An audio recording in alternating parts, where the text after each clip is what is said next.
Howdy, howdy, everyone. It's a beautiful sunny day. And we're on to step 4.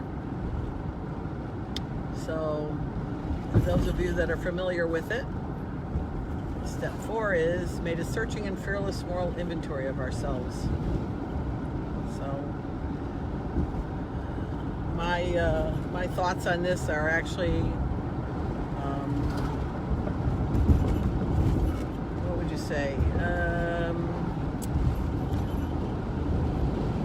Really clear that the way to a pretty happy life is to actually have, hi Janine, to have the time to do that kind of thing, and setting aside periods of time or a sit down with yourself where you're willing to take a look at yourself. And I think the part that when I first heard about the 4th step, or hearing about taking it, what I really liked about it was that it gave me an insight into how I operate. It's kind of like your computer, knowing how your operating system is working. So I know how my operating system works when I take a searching and fearless moral inventory. And I think the best thing about it is that once I know some of those things about myself, how I think about something, how I feel about something, not that it hasn't changed over the years, because of course as you evolve you do change, and your thoughts change, as do your moral inventory of how you feel about something might change. With new information, I'm always open to change, and I think that's one of the things I like about taking a moral inventory, is that I can, do new things with the new information that I have about myself. I'm not as rigid any longer about some things in life that I used to feel pretty black and white about. And how do you know unless you actually take an inventory? Some people do it by putting a line down the middle of a piece of paper and putting what they consider their positive characteristics on one side and their negative characteristics on the other. And for me, one of the things I always thought about is that given that type of a scenario, to do that kind of work, it's great to have, what you consider a positive on one side and a negative on the other side, but you're not always on one side or the other. Many times you might be, 30% on the negative side and 70% on the positive side on any given day, right?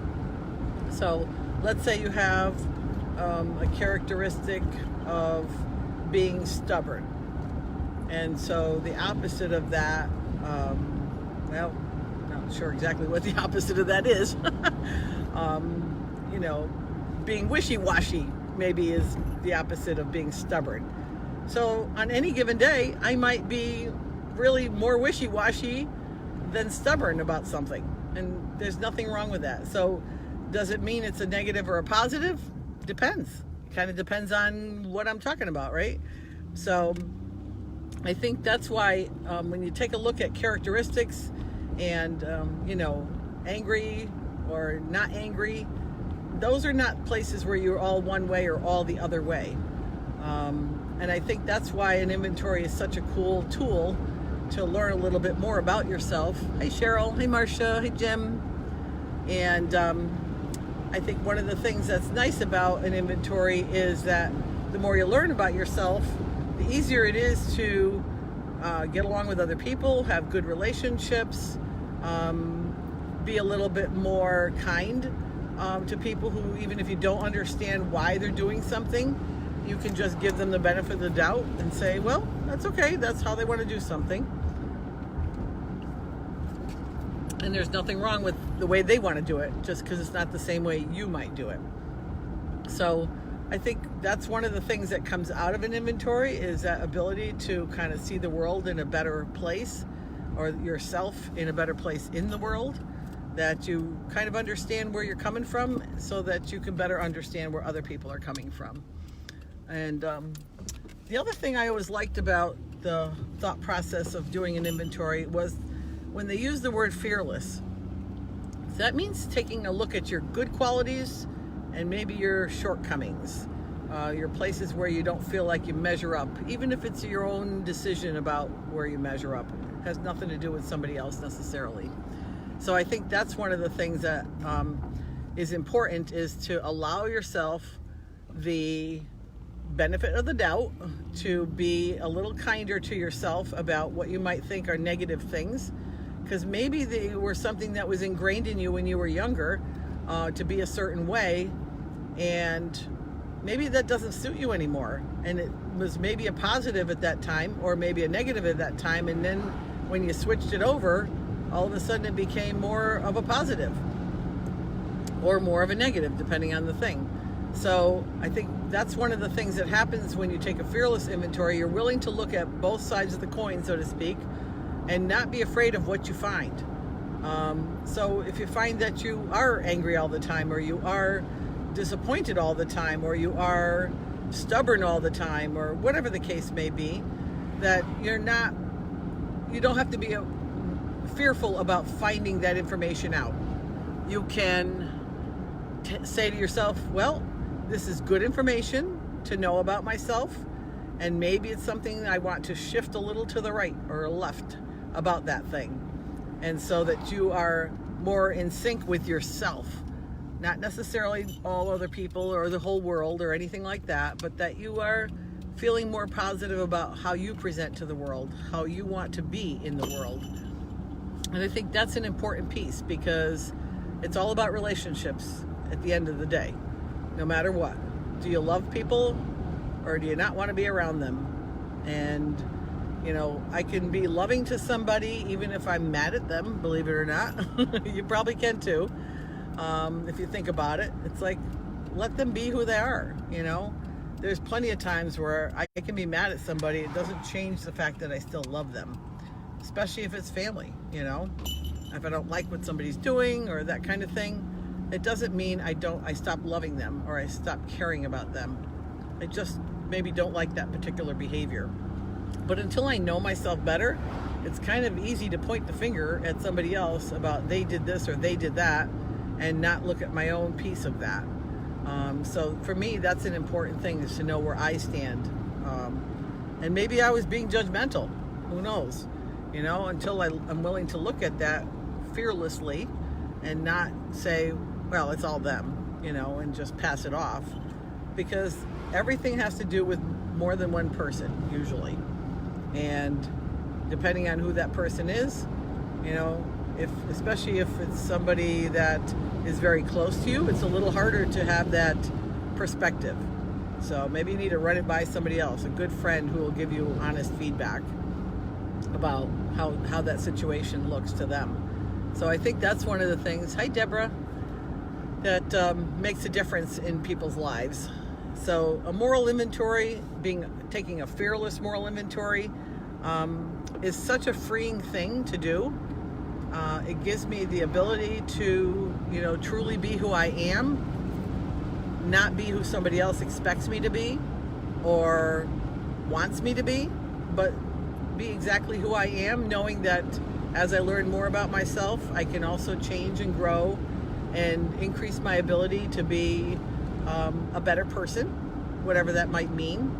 And so that I'm looking at that and willing to look at that without fear. That it doesn't mean that I'm going to just discount everything I do as like, well, that's the way I am. That's not a good answer, I don't think. Although there are times like that's just how I am, and I will say that. It doesn't mean I don't want to change. It means, oh boy, I just recognized something. But I'm no longer afraid to find out who I am. I can tell you, back in the day when I was in, I want to say junior in high school, but it might have been a senior class, we had a class assignment, and I don't remember which class it was for, where we had to write down our feelings and like a diary kind of a thing for like a week. And honestly, I took an F.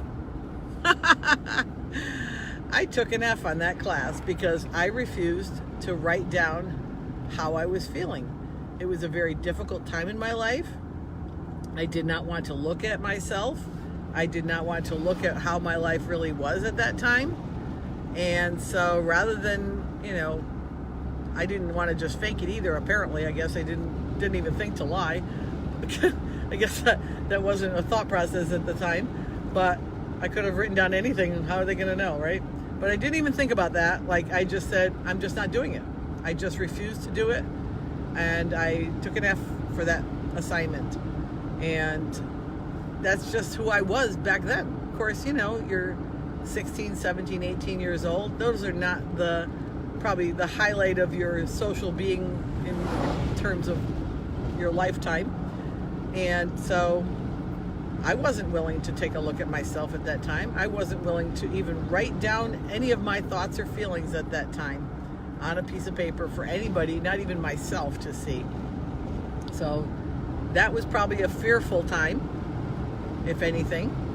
And it's a good thing I came into understanding a little bit more as I grew up a little bit and matured a little bit, that, I could take a fearless moral inventory and be okay, and be willing to look at the places where I fall short, and, be open to changing some of those things as best I can. Now, no one's going to turn into an angel overnight, and I'm certainly not one, far from it. And I'm pretty sure that most of you aren't either. So I think that's one of the things that you find out about yourself is like, yep, there's no angels out there. There's real angels out there, but I'm not one of them. And everybody is human. There's nothing wrong with being human. There's nothing wrong with having a human experience in this spiritual body, this spiritual being that you are. And being human is okay. Like, give yourself permission to be human. So to me, I think a lot about how the 4th step really works, and how recovery really works, and getting to know yourself. And the things that you do to hurt yourself are the things that you want to identify, because I think those are the things that do more harm. I know, to me, for myself, I've done more harm to myself than other people have done to me. And I wasn't willing to look at it when I was doing it, or later on for a while, until I started to understand that it was really my choice at that time, that I was doing the harm to me by not understanding myself well enough. I'm going to close my window, sorry, I can go a little faster. And I was willing then to look at myself and go, well, you know what? If these are things that I'm doing to hurt myself, I want to change them. I want to do better. I want, not only for myself, but for the people that surround me. I have an old saying that I've heard many, many times before, and I repeat it quite a bit to remind myself, is that hurt people hurt people. So if somebody's hurting, they inevitably will hurt others. It's pretty much how it works. A lot of people don't learn that growing up. They don't understand it as they grow older and change and mature.